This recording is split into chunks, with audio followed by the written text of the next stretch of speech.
Hoje a pergunta é: como eu posso viver uma vida abundante? Porque a gente vê Jesus falar na palavra: eu vim para que tenham vida, e tenham vida com abundância. Só que essa vida abundante que Jesus fala lá em Mateus, aliás em João 10:10, é uma vida que para muitas pessoas é hipotética, é algo que eles nunca experimentaram.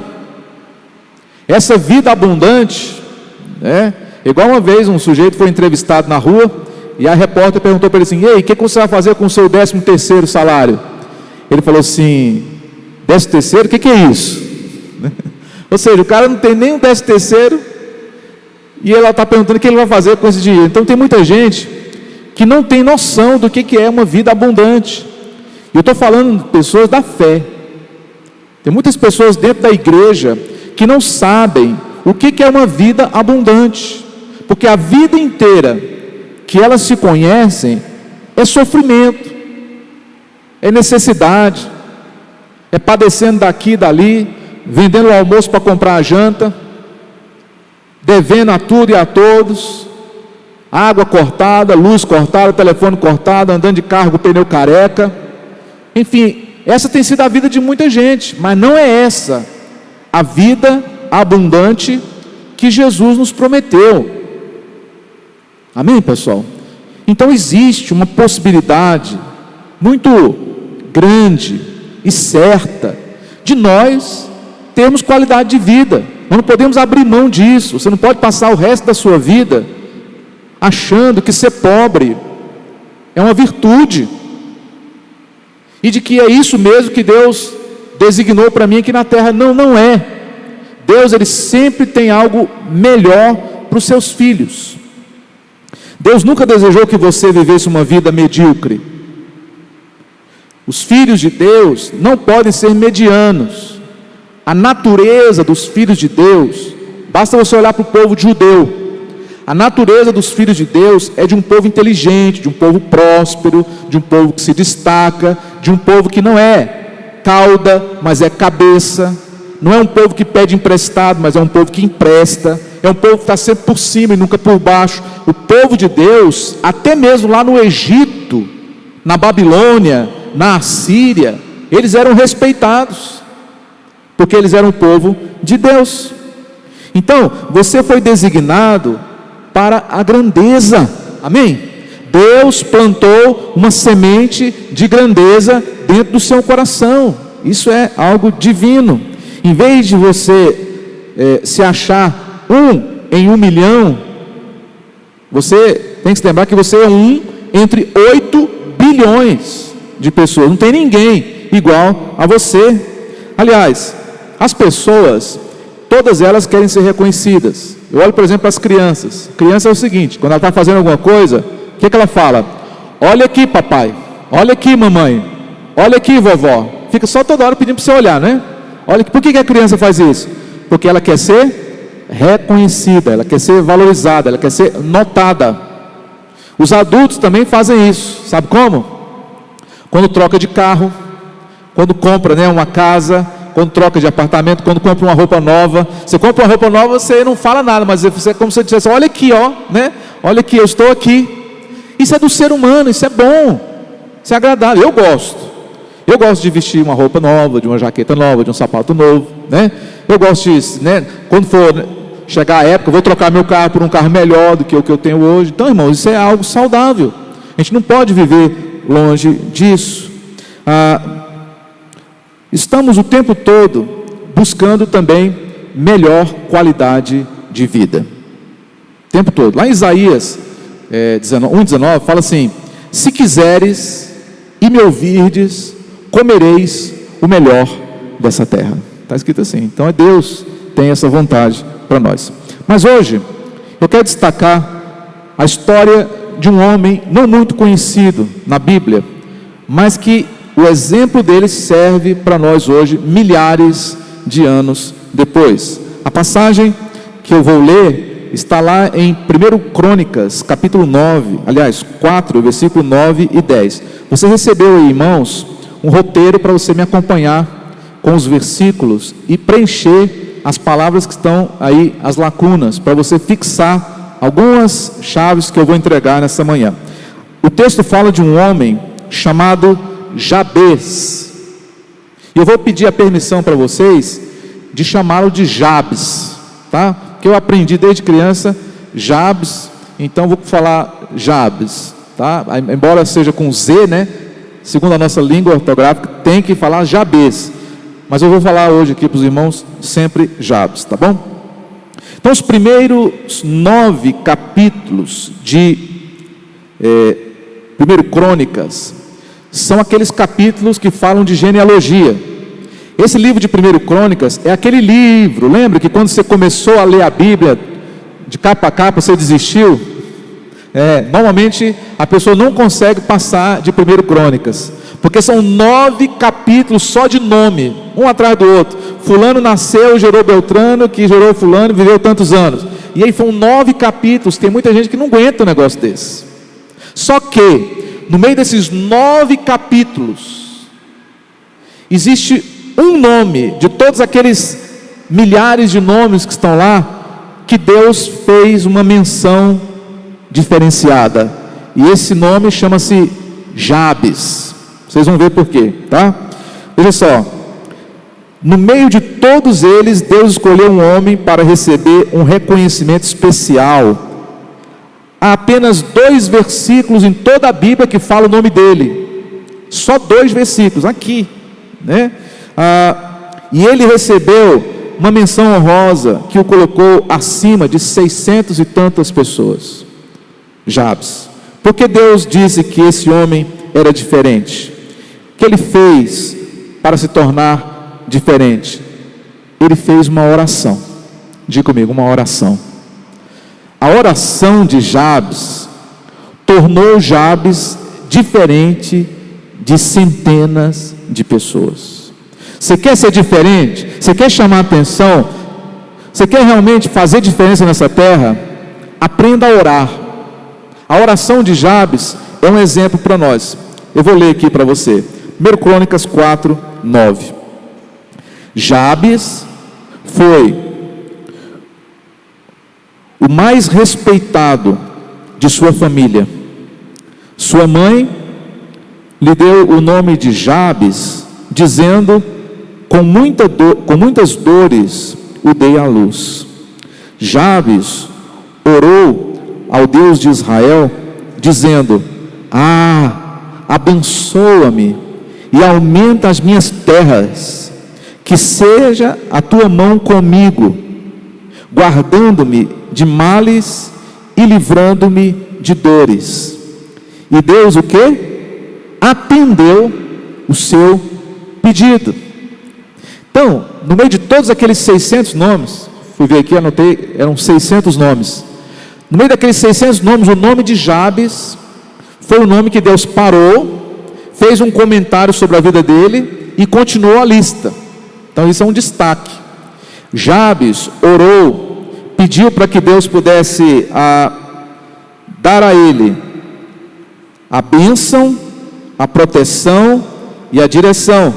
E o texto diz que Deus atendeu o pedido de Jabes. A sua oração foi uma oração inteligente.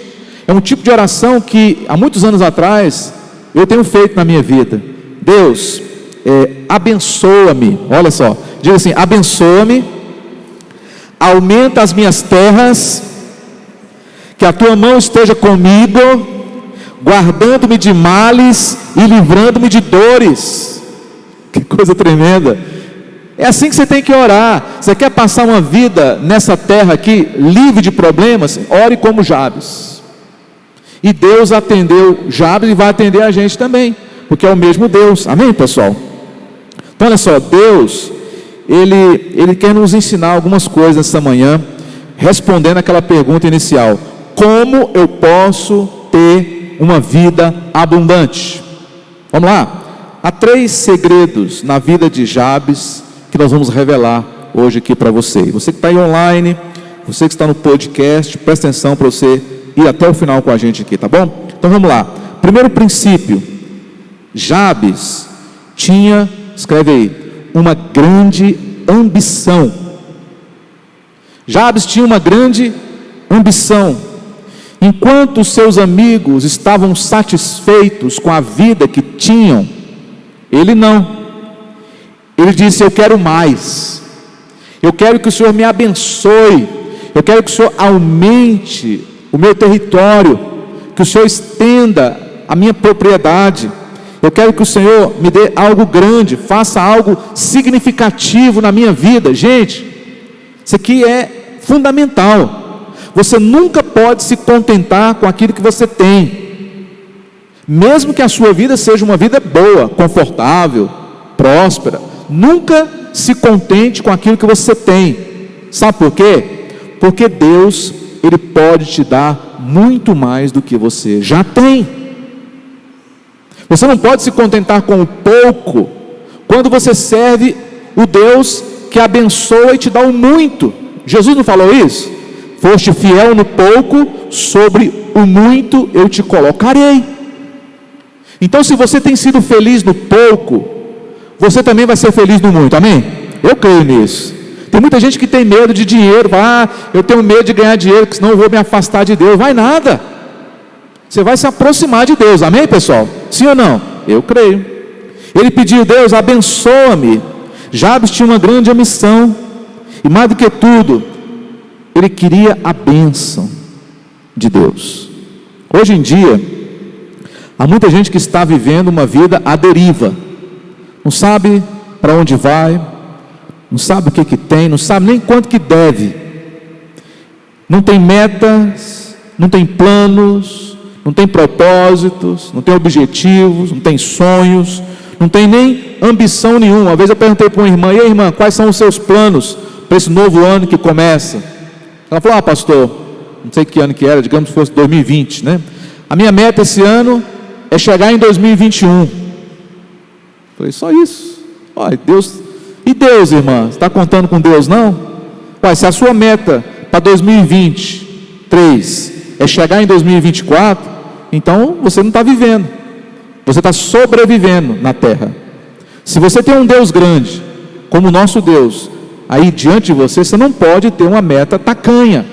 Concorda comigo? Você tem que buscar coisas grandes de Deus. Tem muita gente que não tem meta, não tem resultado também, nunca vai alcançar nada, simplesmente vão existir nesse mundo. Daqui a pouco morre, apaga, e nunca ninguém vai notar a ausência. Esse primeiro princípio para ter uma vida abundante é ter uma grande ambição. Só que essa palavra ambição, ela meio que soa negativa aos nossos ouvidos, sim ou não? Quando fala que a pessoa é ambiciosa, o que você imagina quando você falar com uma pessoa ambiciosa? Logo você liga com coisa do mal, mas não é, tá? Vou mostrar para você aqui que não é. Quando você tem uma ambição, a palavra ambição, no sentido mais puro da palavra, é um grande desejo, que você está disposto a passar por cima de qualquer dificuldade para você alcançar. Isso aqui é ambição, é um sonho. E se você não tiver um sonho, você não vai viver. A gente só vai até onde a gente sonha. Se você sonha grande, você vai chegar longe. Mas se você nem sonha, você não vai sair do lugar. Deus tem um propósito para a sua vida. A chave para o seu sucesso é você descobrir qual que é o propósito de Deus na sua vida e cooperar com Deus. Esse é o propósito. Deus nunca desejou que você vivesse uma vida desanimada, uma vida triste, sem propósito. Não, pelo contrário. Uma vida sem desafios pode ser resumida numa só palavra: tédio. Uma vida de tédio, que não tem novidade, não tem desafio, não tem sonho, não tem meta, não tem objetivo. Então é um tédio. A vida dessa pessoa é um tédio. Há 3 falsos conceitos acerca de ambição que eu quero colocar aqui para você, né? Que impede as pessoas de ter ambição. Então, o primeiro é que confundimos humildade com medo. Às vezes a pessoa ela está parecendo que ela é humilde pelas palavras dela, mas no fundo ela está com medo. Aquele servo que recebeu um talento do seu senhor, lá da parábola de Mateus 25, quem lê a história assim de primeira, vai imaginar, ele foi cauteloso, ele foi cuidadoso com o dinheiro que não era dele, ele entregou para o seu senhor aquilo que ele recebeu, não ficou devendo nada. O que Jesus falou daquele servo? Servo mau e negligente. Não foi para isso que eu coloquei um recurso na sua mão. Então você não pode confundir humildade com medo. Tem muita gente que parece que é humilde, mas na verdade é uma pessoa que morre de medo, não tem ousadia para nada. Aí é fácil dizer que é humilde e se esconder atrás de humildade. Quando a pessoa fala, Senhor, isso não é para mim, a pessoa fala isso, né? Você pensa que é modéstia a pessoa, mas não é modéstia, é falta mesmo de disposição, né? E pensa que às vezes, sendo humilde, vai conquistar a Deus. Com humildade você não conquista nada com Deus. Com fé você conquista com Deus. A moeda para você negociar com Deus não é humildade, é fé. Tá, pessoal? Deus só responde uma coisa, só fé. Você pode chorar, você pode rolar no chão, você pode fazer isso, mas se você não tiver fé, você não pode agradar a Deus. Então, você tem que ter o cuidado para você não estar enganado. Medo, o que é medo? É falta de fé, não é verdade? Quem tem medo, porque não tem fé. Uma pessoa realmente humilde, como é que ela age? É se esquivando? É se escondendo? É aceitando a situação como sendo normal? Não, a pessoa verdadeiramente humilde, ela fala o seguinte, olha, eu não tenho isso, mas com a ajuda de Deus eu vou conquistar. Isso é pessoa humilde. Eu de mim mesmo não sei fazer, mas Deus vai me capacitar e eu vou dar conta de fazer isso. A pessoa humilde pensa isso. O segundo conceito falso de ambição é confundir contentamento com preguiça. Aí a pessoa fala assim, pastor, mas está escrito na Bíblia que o apóstolo Paulo aprendeu a viver contente em toda e qualquer situação. Não está escrito lá? Está escrito, mas também não está escrito, o apóstolo Paulo não escreveu que você não deve buscar alcançar os seus sonhos. Ele falou assim, corro não sem meta, mas eu me esforço para conquistar aquilo para o qual eu fui conquistado por Cristo Jesus, o prêmio da soberana vocação de Deus em Cristo Jesus. Então o apóstolo Paulo tinha uma meta, sim. Então você não pode achar que contentamento com aquilo que você tem é uma atitude de preguiça. Tem muita gente que está contente com o que tem, aí Deus tem que mexer. Lembra da história que eu ouvi certa vez de um fazendeiro muito rico? Ele estava andando lá na região das suas terras, chegou num rancho quebrado, pobre, sujo, feio, foi entrando com o seu capataz. Presta atenção nessa história aqui. E ele viu de longe assim 2 homens deitados, cada um numa rede, debaixo do alpendre da casa, caindo aos pedaços. Não tinha uma criação, não tinha uma horta, porteira quebrada, telhado descascando. E ele foi chegando perto e falou, aí o homem levantou a cabeça e falou assim, boa tarde.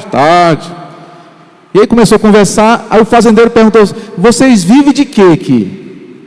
Aí eles falaram assim, não, a gente tem uma vaquinha lá no fundo, ela dá o leite, todo dia a gente colhe, vende na cidade, faz um queijo, e com esse dinheiro a gente se sustenta. Aí o homem falou assim, tá bom. Aí ele pegou, despediu dele. Quando estava saindo pela porteira, o fazendeiro falou para o seu capataz o seguinte, volta hoje à noite aqui e mata a vaquinha deles. Mas patrão, é isso mesmo que você falou? Vem aqui de novo e mata, que eu vou comprar essa terra todinha aqui. E o capataz foi à noite lá e executou o serviço, matou a vaquinha. Ele esperou dar um tempo. Quando ele voltou, uns 3, 4, 5 meses depois, ele avistou de longe, a porteira estava consertada. Aí ele foi entrando, aí já tinha uma criação, de galinha, uns bichos. Do outro lado tinha uma horta, 2 Hilux Zera estacionadas lá debaixo da árvore, a casa toda reformada, e os 2 irmãos lá, cheio de gente conversando, cheio de amigo. E ele falou assim, o que aconteceu aqui? Esses dias atrás eu vim aqui, estava toda uma pobreza geral aqui. Ele falou assim, não é de ser, doutor, que naquele dia que o senhor veio aqui, alguém do mal veio e matou a nossa vaquinha. Aí o que aconteceu? Nós resolvemos trabalhar, e nós prosperamos, e aqui nós estamos. Você entendeu, pessoal? Quero fazer uma pergunta para você, não precisa me responder aqui. Qual é a sua vaquinha que tem que eliminar da sua vida? O que você está aí contente com o que você tem, que não é mais para você ficar contente? Vou orar para Deus matar essa vaquinha sua. Porque só assim você vai para frente. Enquanto você tiver uma vaquinha no seu quintal, te dando leite todo dia, você nunca vai romper. Mas o dia que te tirar o chão, aí você só vai ter Deus para você se segurar. Aí você vai para frente. Amém? Número 3. Confundir pensamento limitado com espiritualidade. Isso aqui é muito comum, viu, irmão, no meio do povo de Deus. Algumas pessoas dizem: bem, eu sou assim porque Deus me criou assim. Negativo. Deus não te criou assim, não. Deus criou todo mundo igual. Se você tem o que você tem hoje, se você é o que você é hoje, é porque você conquistou só isso. Mas se depender de Deus, você pode ir muito mais longe, tá? Você pode ir muito mais longe. Então você nunca pode culpar Deus pelos seus fracassos. Já pensou? Além de você não ter lutado, você ainda bota a culpa em Deus. Fala: não, eu sou assim porque Deus me criou assim, porque Deus quer que eu seja assim.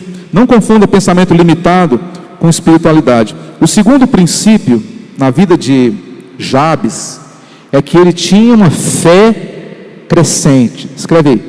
Ele tinha uma fé crescente. O que é uma fé crescente? Uma pessoa que vive em novidade de vida. De repente você orou a Deus, pediu que Deus fizesse um milagre sobrenatural na sua vida. Aí Deus, Ele fez. Sabe qual que é a tendência da gente? Sabe qual que é a tendência do ser humano? É dar um tempo agora. Deus, eu vou esperar agora um tempo, uns meses, para eu pedir algo de novo para o Senhor. Para que isso? Para que isso?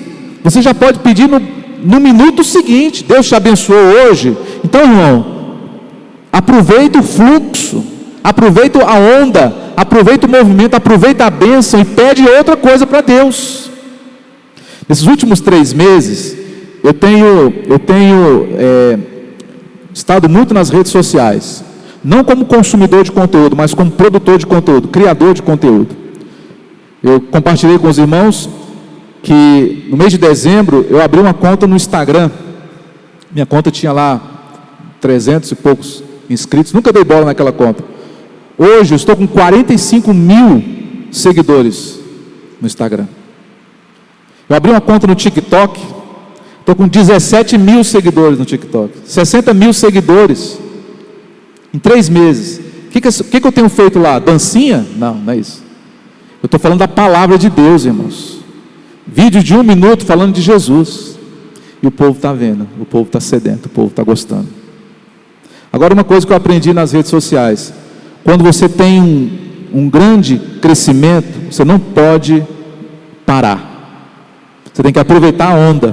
Então, ontem, por exemplo, você lança um vídeo, tem 10 mil pessoas que assistiram aquele vídeo. Aí quando você tem que lançar outro logo em seguida, que aí esse outro vai dar 50 mil. Então você não pode parar de produzir. Isso é fé crescente. Eu estou aplicando isso para a minha vida. Deus me abençoou com uma bênção, com um milagre. Deus, eu quero mais. Eu quero outro. Eu quero que o Senhor faça de novo. De novo, Senhor Deus. Eu quero ver de novo. É assim que a gente vai crescendo. E tem muitas pessoas que acham que Deus é igual a elas. Não, vou dar um tempinho para Deus providenciar lá. Como se Deus não tivesse recursos. Como se Deus se cansasse de nos abençoar. Não é nada disso. Você já me segue no Instagram? Quem ainda não me segue, Ricardo Oliveira César, lá no Instagram. Me segue depois, você vai estar também recebendo aquilo que a gente está produzindo, tá? Jabes, ele não tinha apenas uma grande ambição, como eu falei agora há pouco, mas ele tinha uma grande fé. Tinha uma grande fé, uma fé que crescia a cada dia. Ele tinha uma profunda confiança em Deus.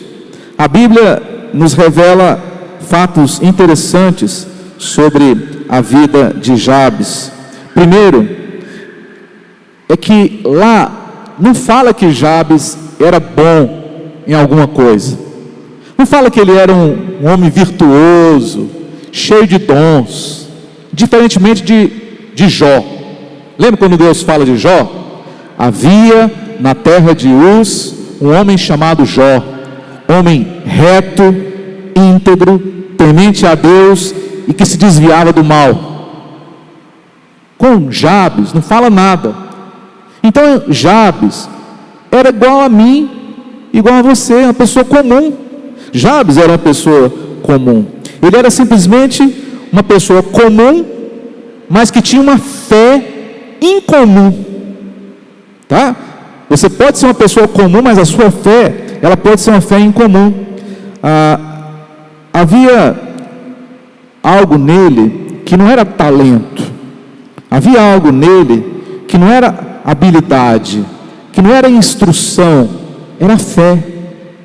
Às vezes você encontra pessoas muito capacitadas, mas não rompem na vida. Mas você encontra um sujeito, um homem, uma mulher, muito simples, mas aquela pessoa tem fé. E a fé daquela pessoa é que faz ela se tornar aquilo que ela se tornou. É crer que Deus vai operar através da sua vida, não confiando em si mesmo, mas confiando totalmente em Deus. Há muitas pessoas talentosas que estão sentadas nos bancos das igrejas, elas sabem fazer tudo, mas não faz. Mas aí sobe no palco aquelas pessoas que às vezes não são as mais capacitadas, mas estão fazendo. Mas são eles que estão fazendo. Jabes, aparentemente também, ele tinha alguma limitação física, eu imagino. E quando você olha no texto, você vai lembrar lá que o nome Jabes significa doloroso. A mãe dele, que escreveu aqui, ele diz o seguinte, que eu tive dores, né? Sua mãe lhe deu o nome Jabes, dizendo, com muitas dores eu dei à luz. Então você pode imaginar o quê? Que Jabes foi um menino que nasceu com problema. Foi um menino que nasceu com problema. Naquela época, quando um filho nascia e a gravidez era complicada, dava o nome do filho, o nome do problema, para que o pai e a mãe olhassem para o filho e agradecessem a Deus. Benjamim, por exemplo, é um exemplo disso. Jabes causou muito sofrimento à sua mãe quando ele nasceu. Ela o chamou de doloroso. Eu imagino que Jabes, ele não era uma pessoa, uma criança muito amada. O seu nome lembrava constantemente o sofrimento dele. Lá vai o doloroso, chegou o doloroso, fala aí doloroso. É ruim, né, você chamar doloroso? Já pensou? Se o nome fosse doloroso, toda vez que as pessoas chamassem você pelo nome, seria uma dor, aquela lembrança constante. Mas Jabes, ele se demonstrou mais forte do que a sua deficiência. A sua fé o levou adiante. Lá em Marcos 9, 23, diz assim, olha, tudo é possível ao que crê. Tá, pessoal? Tudo é possível quando você usa a sua fé. Mesmo que você não tenha habilidade nenhuma, talento nenhum, mesmo que você também tenha limitações físicas, de saúde, seja o que for, se você usar a sua fé, você vai experimentar algo maravilhoso de Deus.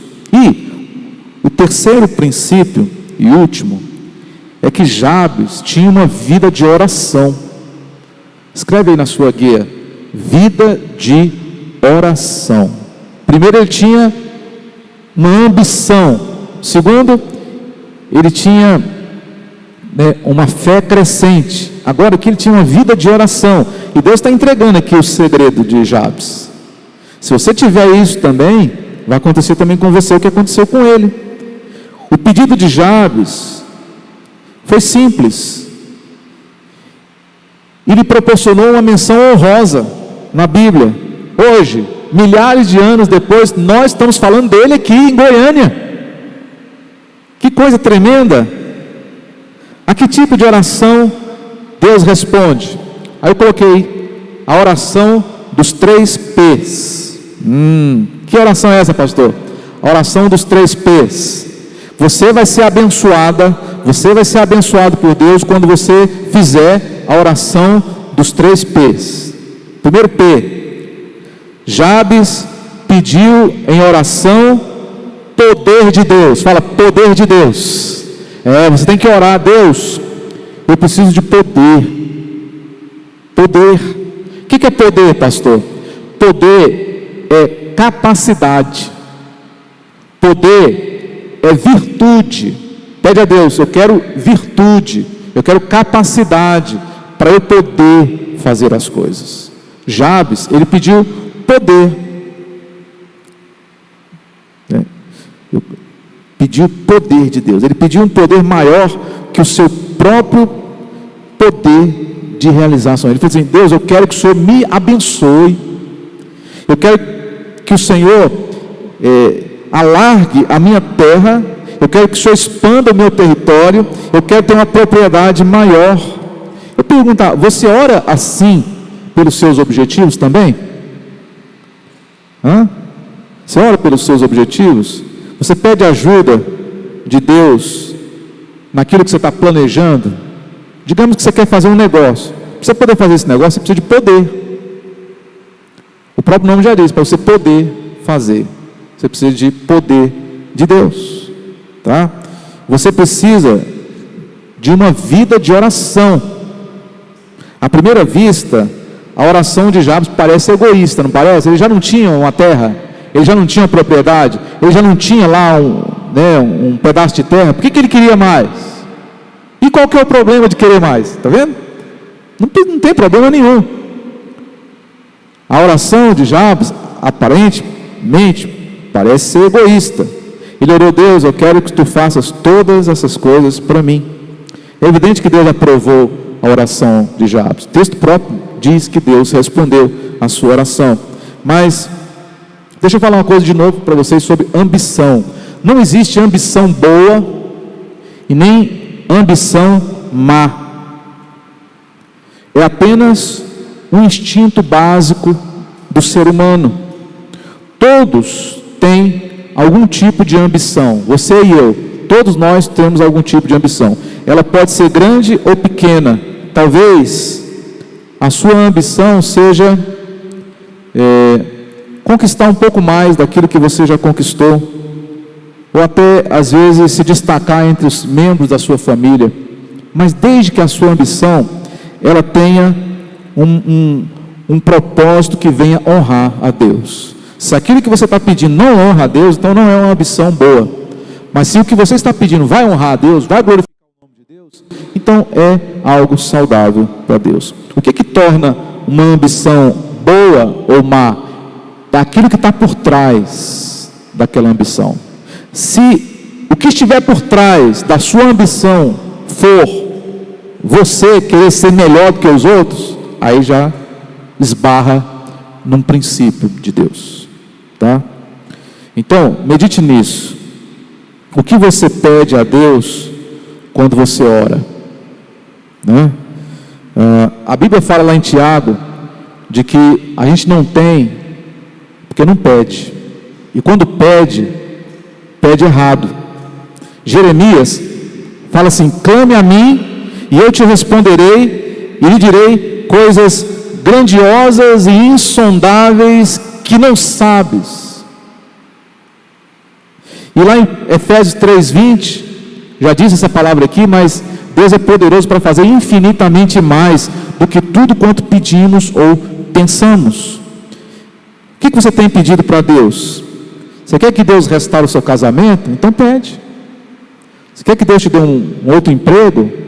Pede. Você quer que Deus te ajude a pagar um tratamento? Pede. Você quer que Deus te ajude a comprar uma casa, sua casa? Pede. Pede.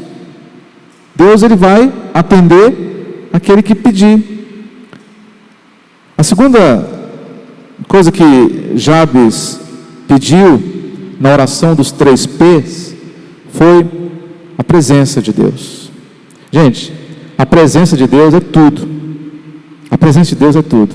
O salmista disse: ainda que eu ande no vale da sombra da morte, não temerei mal nenhum, Por quê? Porque tu estás comigo. A presença de Deus na sua vida, ela é fundamental. Eu me lembro de Moisés, uma vez ele orou a Deus: Senhor, se a tua presença não for conosco, não nos faça arredar o pé daqui. Nós vamos dar um passo para frente sem a tua presença. Então, Jabes, ele pediu primeiro poder, segundo ele pediu presença de Deus. Senhor, vai comigo, Senhor, esteja comigo, que a tua mão esteja comigo, versículo 10. Isso é presença de Deus. Ele entendeu a lógica. Quando você pede a presença de Deus em sua vida, você pode estar certo que Deus vai responder, tá bom, pessoal? Toda vez que você pedir a presença de Deus, Deus vai revelar a presença dele.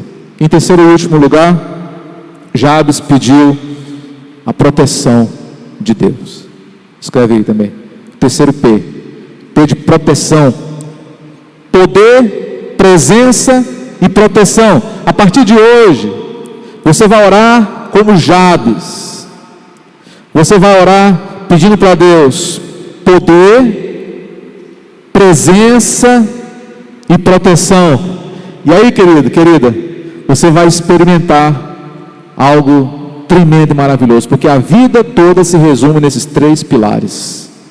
Se você tiver poder para tudo, se você tiver a presença de Deus na sua vida e a proteção do Senhor contra os seus inimigos, ninguém vai segurar você.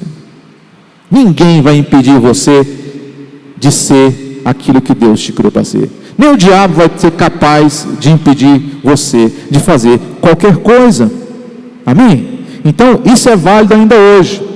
O versículo 10 termina dizendo: e Deus lhe deu o que ele pediu. Então, eu quero dizer a mesma coisa para você. Se você, assim como Jabes, tiver uma grande ambição no seu coração, não uma ambição má, mas uma ambição boa, se você tiver uma fé crescente, uma vida de oração, e pedir para Deus poder, presença e proteção, você vai arrebentar em qualquer coisa que você fizer nessa terra. Amém? Você crê nisso? Isso é a palavra. Eu estou pregando aqui, irmãos, estou inventando nada. Tudo que eu falei aqui é o que está escrito, corroborado com todos os outros exemplos bíblicos e exemplos que a gente já conhece do que Deus é capaz de fazer. Então, nunca diga: eu não sou, eu não tenho, eu não posso fazer. Pelo contrário, que você creia que Deus, Ele está na tua vida, e a vida abundante que muita gente aí sonha, ela está ao seu alcance. Por que muita gente não vive uma vida abundante? Sabe por quê? Porque não se submete a Deus. Não se submete a Deus. Se você chegar para qualquer mendigo na sarjeta, e você parar para conversar com ele, pode ter certeza que ali não é um homem de fé. Se fosse, ele não estaria lá. O salmista diz: estou velho, mas já fui moço, e nunca vi um justo desamparado, nem a sua descendência a mendigar o pão. Um homem de Deus, uma mulher de Deus, nunca vai parar no lugar daquele. Se está lá, é porque não teme a Deus. O dia que se converter, transformar, vai sair daquele lugar, vai se tornar um príncipe do Senhor, vai se tornar uma princesa do Senhor. Salmo 40 diz isso. Amém, pessoal? Glória a Deus. Todos entenderam a palavra dessa manhã? Você que está em casa, você entendeu a palavra dessa manhã? Por que muitos não têm uma vida abundante? Porque não querem se submeter ao plano de Deus. Agora, o dia que você se submeter ao plano de Deus, falar: Deus, a sua vontade, ela é melhor do que a minha, eu me submeto à sua vontade, eu coloco as minhas vontades debaixo da sua vontade, seja feita a tua vontade, assim na terra como no céu. Aí você entendeu o plano, aí você entendeu, aí você vai começar a viver uma vida de qualidade, uma vida de prosperidade, uma vida feliz nessa terra. Amém, pessoal?